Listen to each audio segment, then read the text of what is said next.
A truly catastrophic day for Donald Trump. He continued to rot away, wither in his own self-destruction.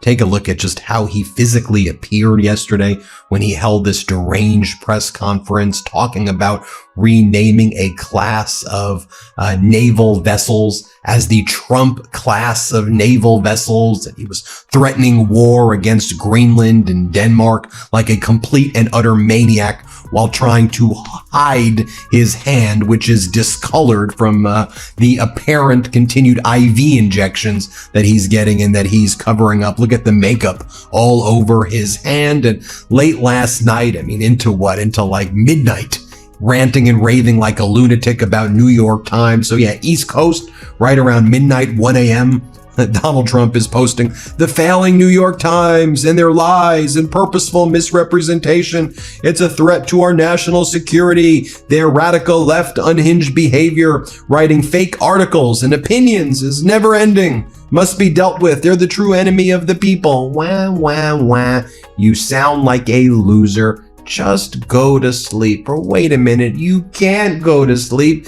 And then you sundown when you're supposed to be, giving your speech. It is a sight to behold where our former allies are looking at us with disbelief and fear, and our enemies are quite literally laughing in Donald Trump's face, while Donald Trump again is stewing in his misery, rotting away, renaming warships the Trump warships, or calling this new website that will list drug prices Trump RX, Trump bank accounts, Trump gold card, Trump Kennedy Center, Trump class battleships. Really? So we're all heading into the Christmas and holiday season right now, just a day away. Tomorrow, Christmas Eve.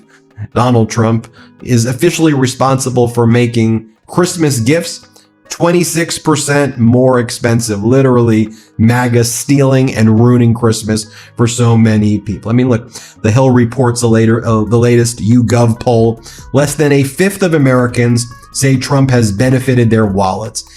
18% of respondents only say that things are better under Donald Trump. Okay? Basically, every single person other than a very small group of people in the United States recognize that this guy took a wrecking ball to our freaking economy, and he's destroyed the lives of so many people. People are psychologically tortured if they're lucky enough to get a paycheck, living paycheck to paycheck under this despicable despot regime. By the way, hit subscribe to this YouTube channel if you can. We're on our way to 6 million subscribers. I want to try to still think we could possibly get there before the new year. It's going to be close, so make sure you're subscribed. You may think you're subscribed, but double check that you are subscribed. Take a look right here at how things are playing in Peoria. This right here is from Illinois, the Journal Star. Farmers are cutting costs, seeking off-farm income, and reducing equipment purchases. It defies logic. The economic forces crushing the Illinois farmer. You could just take the word Illinois and replace it with Michigan. You could replace it with Kentucky. You can replace it with Tennessee. Farmers are getting crushed. Everyone's manufacturing is getting crushed right now by this Trump regime. Basically, every single sector is getting really hurt by the Trump regime. And Donald Trump continues to send these messages late into the evening last night to his supporters. I subscribe to his email listserv so you don't have to, where Trump goes, Ben, did I do something wrong? Can you please click here? Can you confirm your receipt using your personal link? Then you click it and he asks you for money. Or he goes, you're a cherished member of the America First movement. I couldn't imagine facing the challenges next year without you. Can you accept Trump's offer? Then you click it and the offer is you give him money. His offer is you have to pay him. No wonder the latest Fabrizio Ward poll. This is Trump's pollster. Fabrizio's the main Republican pollster out there. They have in a generic congressional ballot for 2026, Democrats up 45% to 38% Republicans and 17% undecided. Don't sleep on that undecided number, because in all of these elections, we've been seeing about a 12 to 15 point overperformance by Democrats. So just think about it. Imagine if that 17% went 80% for Democrats, and ultimately this starts to look like 52, 53% Democrats and the Republicans in the 30s. That's where I think you'll see a blue tsunami. That's where I think this is all headed, because again, no one wants to be waking up while Donald Trump's like, I'm going to go to war with Greenland and Denmark today. You know, Greenland's part of the Kingdom of Denmark. Donald Trump keeps saying we need to take over Greenland, whether it's by force or otherwise. Trump's appointed the governor of Louisiana, okay, and Trump somehow tries to connect it with the Louisiana Purchase. Okay, I'm trying to connect the dots here. And so Jeff Landry, the governor of Louisiana, has been appointed to try to conquer Greenland by Donald Trump. And during that presser yesterday, Donald Trump says, it's got to be ours. We need it. We need to take over Greenland. Here, listen to what he says. Here, play this clip. Thank you, sir. You've named Governor Landry to be new special envoy to Greenland. Yeah. How do you, what do you see that role entailing? And is it still your intention that Greenland become part of the U.S.? He viewed Louisiana, the Louisiana Purchase. He said, I'm governor of Louisiana. And he said, I didn't call him, he called me. He's very proactive. He's a great guy. He's a deal guy. He's a deal maker type guy. And we need it for national protection. We need Greenland for national protection. They have a very small population. And I don't know, they say Denmark, but Denmark has spent no money. They have no military protection. They say that Denmark was there 300 years ago or something with a boat. Well, we were there with boats too, I'm sure. Then, after former President Bill Clinton calls Donald Trump's bluff and says, release all the files. Release all the Epstein files. So Bill Clinton says, release all the files. Donald Trump's response is to say, you know, Bill, I like Bill. He's a good guy. Bill Clinton is a friend of mine. We're buds. We're buds. Really?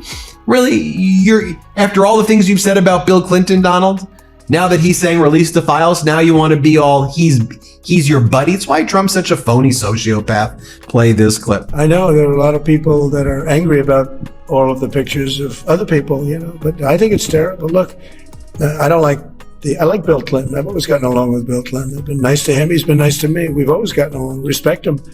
I hate to see photos come out of him, but this is what the Democrats, mostly Democrats, and a couple of bad Republicans are asking for. So they give me their photos of me too. Everybody was friendly with this guy, either friendly or not friendly, but he was around. He was all over Palm Beach and other places. The head of Harvard was his best friend, Larry Summers. And Bill Clinton was a friend of his, but everybody was. And by the way, while Trump's engaged in all of these actions, I mean, he puts on his Interior Secretary, this guy Doug Burgum, and Doug Burgum. Let me just show you the two interviews with Burgum here quickly, right? So earlier in the day, I think he's on Maria Bartiromo, and Doug Burgum's like, for national security reasons, we are hereby shutting down the 5 largest wind energy projects taking place in the United States. You're using a fake national security emergency as a pretext to destroy a source of energy that's a lifeblood for Americans, as electricity prices are increasing right now 7, 10, 15, 20%, while people are paying hundreds, and in many cases thousands and more dollars a year, thousands on electricity. You're shutting down sources of energy and you're blaming it on national security? Here, this is what he says. Let's play it. What next action did you want to tell us about this morning? Well, today we're sending notifications to the 5 large offshore wind projects that are under construction that their leases will be suspended due to national security concerns. During this time of suspension, we'll work with the companies to try to find a mitigation. But we've completed the work that President Trump has asked us to do. The Department of War has come back conclusively that the issues related to these large offshore wind programs create radar interference that creates a genuine risk for the U.S., particularly related to the where they are in proximity to our East Coast population centers. And then later in the evening, Doug Burgum is asked by Fox, can you explain what you meant by what's the national security? And Doug Burgum's like, oh, I got a super secret confidential report that we can't show anybody. Super secret confidential, we can't show you. But you realize that these windmills are really big. Like, they're like the size of football fields. So clearly that hurts our radar systems. Here, play this clip. National security. I mean, I can understand people may not want to look at them and they may not be cost efficient, but what's the national security concern? Well, Jason, great to be with you. The national security concerns, as delivered by recently completed classified reports from the Department of War, focus around radar and radar interference. It's hard to imagine the scale and size of these offshore projects, but we're talking about hundreds and hundreds of towers that are taller than the Washington Monument. The blade spans cover 2.5 football fields. They're moving at 150 to 200 miles an hour. Our onshore radar that we have protecting our large metro areas along the East Coast, our military installations, they're designed to pick up movement. These projects, they create radar clutter, they create radar shadows. This is the thing we want to look at, so that we've with national security concerns are pausing these projects until we have an opportunity to see if there can be mitigation to cure these concerns. What are you talking about? Like, stop covering up everything and stop treating the American people like we're stupid. Everything's a cover up, right? They're covering up the secret report for national security, why they need to shut down windmills. No, it's just because Donald Trump doesn't like windmills, because when he was opening up a golf course in Scotland, he didn't like the windmills outside. So you're covering that up. They're covering up the war crimes off the coast of Venezuela. They're covering up Trump's medical records. And of course, they're covering up the Epstein files. In about 90 minutes, I'm going to do a report. So check back on the YouTube channel where I'm going to talk about Epstein files data set 8. Now, data set 8 included a purported letter sent from Epstein to Larry Nassar. Larry Nassar, the convicted sexual abuser of young girls at the Michigan State University and the United States Olympic team. Hundreds of girls this guy sexually assaulted. And this letter is from Epstein to Nassar in 2019, where they reference a certain president at that time. It's grotesque. Now, again, we don't know. There was a forensic handwriting expert. We never got the results, I don't think, about whether it was Epstein's handwriting or not. And, who knows what Epstein was saying. It was right around the time of his death, by alleged suicide. That came out. And also we got some emails from federal prosecutors mentioning that the federal prosecutors were surprised about how much more times Trump was actually on the Epstein plane than they even thought. So check back in 90 minutes when I do that report as well. As I said, Trump can't hide from his dark past. It's going to surface. He can't hide it. Everything's a cover up though with these